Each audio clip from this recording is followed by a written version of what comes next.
everybody, Marissa here. So today is a little bit of a special request from one of my clients. She's actually someone who's been working with me for quite a few years now, both in person and online, both group and individual. Um, and basically, she's someone who used to take my classes and she would struggle and feel very discouraged in classes and didn't necessarily want to come back, but I kept pushing her to come back. She kept getting better, but she found it discouraging. So this she actually asked me to talk about, feeling that if she feels that way, there's a very good chance that there's many, many other people in this world that feel similarly to her. And I guess she didn't want people to feel discouraged like she does. And lucky for her, she had me to help out. And now, hopefully, she doesn't feel as discouraged as she used to. Well, actually, I know she doesn't, because we talk about this. But, so, all this to say, is believe it or not, I used to hate physical exercise of any kind. I literally quit everything I started as a kid. My mom put me in everything from like figure skating to swimming to gymnastics to soccer, even something I absolutely loved. But the second it got too competitive, I quit. I was like, I don't want that. I just want to have fun. All I wanted to do was like watch TV like a normal kid. I was also a little bit chunky when I was younger. I was in fact referred to as pleasantly plump by somebody when I was a kid. And I've clearly never forgotten this, and I'm now 32. In fact, I still see myself as pleasantly plump, whether or not I am, but it's amazing how these things could stick with you. So like I said, all I wanted to do was sit at home, watch TV. My dream was to be able to sit at home on a Saturday, watch Saturday morning cartoons like all of my friends. But instead, my mom dragged me to the figure skating arena where I spent 2 to 3 hours every Saturday figure skating, doing jumps and spins and being miserable. I mean, sorry. But obviously now I do see how that was beneficial. As a kid, I did not want to do it. Honestly, nothing has changed. I still, if I could have my way, would be sitting on the couch, eating and watching TV. But I obviously know that that is not a way of life, so I do other things first, and then I end up on the couch doing that. In fact, yesterday, actually, I was asked, I was going to be doing something productive. I forget what at this point. And then all of a sudden, my husband, Mitch, asked me, he's like, oh, do you want to watch a TV show? I'm like, okay. And then completely forgot about what I was supposed to be doing and enjoyed my half an hour of TV, which turned into an hour and so on and so forth. But yeah. So a little bit more on that. I actually started only working out when I was working at a gym. So at 19, I got a job working at a gym, and it actually took me, I want to say 3 or 4 years until I made my way into the weight room. I was too embarrassed, I was too insecure, and I really just wasn't interested. I was still not to be rude or mean about my own self, I was still a fat-ass kid who wanted to not exercise. But in the end, I ended up exercising because I had chronic back pain. My lower back was always sore. I had an MRI done. They basically told me there's nothing that they can do, nothing to be fixed. I'm just going to have to live with it, which yay for doctors. No offense to you doctors out there. So instead, I took it upon myself to start exercising. I was working in a gym. I'm like, I really have no excuse. Let me get my ass into the weight room and do it. So yeah, like I said, I had chronic back pain. I was luckily working at the gym, so a couple of the trainers in the gym took me under their wing in the weight room. They helped me understand exercises, taught me a little bit of everything. They made me feel comfortable, because I was so not comfortable. I was so embarrassed, so awkward and everything, but with their help, it helped. And then, yeah, eventually I was comfortable on my own. They did the same thing in group fitness classes also. I had one specific trainer who was absolutely amazing and just paid attention to me and helped motivate me in the classes until I was ready to do it on my own.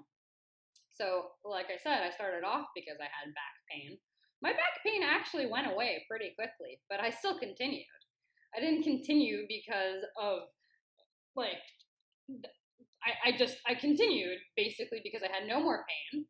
I all of a sudden noticed I was confident when I spent so much of my life not confident. I was made fun of up until university. I was in my 20s still being picked on by the same kids that were in elementary school with me. It was pathetic. I also noticed I lost weight, my posture was better, and you know what? The best part also, guys started actually noticing me. It was fabulous. Not that they didn't before, but like some guy that used to pick on me in elementary school, I was on the bus with, and all of a sudden he did that like whistle thingamajigger. And I looked at him, I'm like, are you kidding me? And then I walked away. That was like the best moment of my life. I'll never forget that. But I also discovered in exercise what I absolutely loved. And I didn't know that I liked anything in exercise because I didn't know anything about exercise. So for me, when I discovered lifting heavy and when I discovered jumping, these are two things that I felt like I was such a high. And I didn't need to do any drugs or alcohol for that. It was a natural high. And you know what? That still continues. Like 7.5 years later, since I've been a personal trainer, I want to say 9 since I started exercising, and I still get a high from lifting heavy and jumping. And no one could take that away from me. That's all on me. But yeah, so nobody in my family was ever into exercise. Nobody still is. I had no role models, so that's why I didn't do it. My friends don't really exercise, and for those that do, it's either at a minimal level compared to me, just in comparison to me, not minimal in general. And the ones that do exercise, most of them are not interested in the same things I am, so I don't really have people to do exercise with. I've always been insanely alone in this industry, both with my workouts and with my job, and I continue to feel that way. And you know what? It is insanely discouraging. This is my job, this is my life, and I still feel discouraged pretty regularly. I don't have anyone to motivate me. I have to do it to myself. So not only do I do this as a living, that every single day I am literally motivating every person I speak to exercise, but I have to do the same to myself. I have to motivate myself. And it's really hard. It requires a lot of extra energy and effort, not just to do the exercise, but to be positive about my exercising and about my accomplishments after I'm done being positive about all of you and your accomplishments. I've just never really been fortunate enough to be around people that are better than me in exercise, that I can learn from, that I can better myself with. It's all me. I'm alone, and it really, really sucks. I've struggled with exercise and weight my whole life. As I mentioned, it's already 7.5 years since I've been a full-time trainer and group fitness instructor, and I still struggle, like every day. I don't want to exercise every day, and a lot of the time I have to push myself. And I do it because I know how I'm going to feel afterwards. That's what keeps me going, not how I feel in the moment. Because especially if I'm pushing myself doing those like high intensity exercises, lifting super heavy, it is damn hard. I'm not like, yay, this is a breeze, let me do this all day long. No, it's like, how much more do I have to do till I'm done? Because this is hell and it hurts like a beep. All right. So really, don't think I'm any different than you just because I'm a trainer. You know what? The only difference is that I consistently push myself to do it every single day because I know how I'm going to feel afterwards. That's why people hire trainers. So this brings me basically to my super, super important part right now, that this is what I want you to take away, if anything that you're going to take away from this. So when I was starting out at the gym, and again, still truthfully now, those days when I'm feeling discouraged, and I compare myself to fitness professionals that I admire, because there are people that are way better than me. I compare myself to those people. So there's 3 important things that I have to remind myself. Numero uno is practice makes better, and then eventually perfect, hopefully.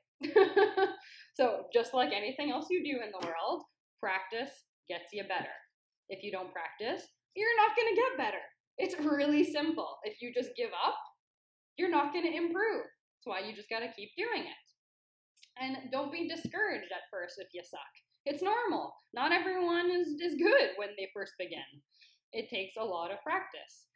But if you took a break, or when you took a break, if let's say you had kids and then you came back, it's gonna be hard. You're not gonna be where you were when you left off. You gotta work back to it. And that's normal, and that's okay. Just keep going. You'll get better, and you'll get back to it in no time as long as you keep going and you try. It's much harder just to stop and give up and to return than it is to keep going. Also, don't confuse this with exercise just getting easier the more you practice, because quite honestly, once it gets easier, that's when you have to step it up a notch, making it harder.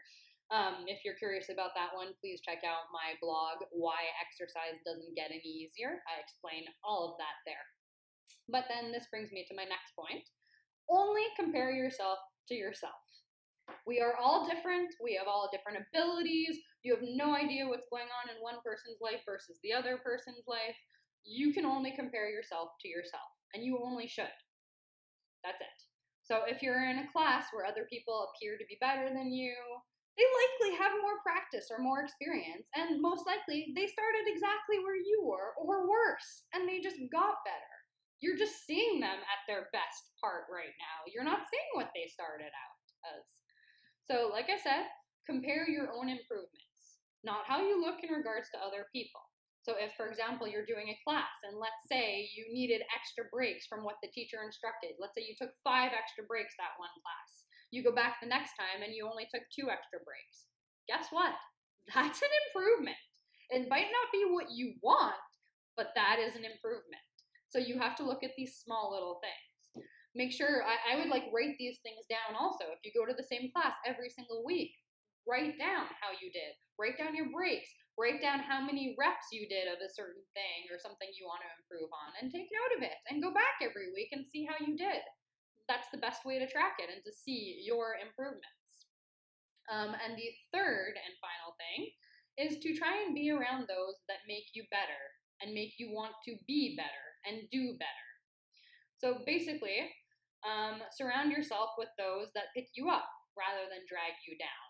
If you're going to an exercise class that is challenging, you will most likely be working harder trying to do that class and get as good as the other people, as opposed to if you went to a really easy class where you don't have to challenge yourself. You're likely going to be bored, zone out, and so on. So you always want to try and push yourself and be around those that pick you up, not those that drag you down. So if these 3 things don't really resonate with you, then that's cool. Don't use them. Think of 3 things that are similar, 3 things just to keep in mind. But if they do work for you, then please do repeat this, write this down, tell yourself this every single day, especially when you're exercising, because it's so important. And worst case scenario is you'll just have a different positive outlook on life, and maybe it won't help you, but at least you'll have some positivity in your life, because trust me, we can all use positivity in this time.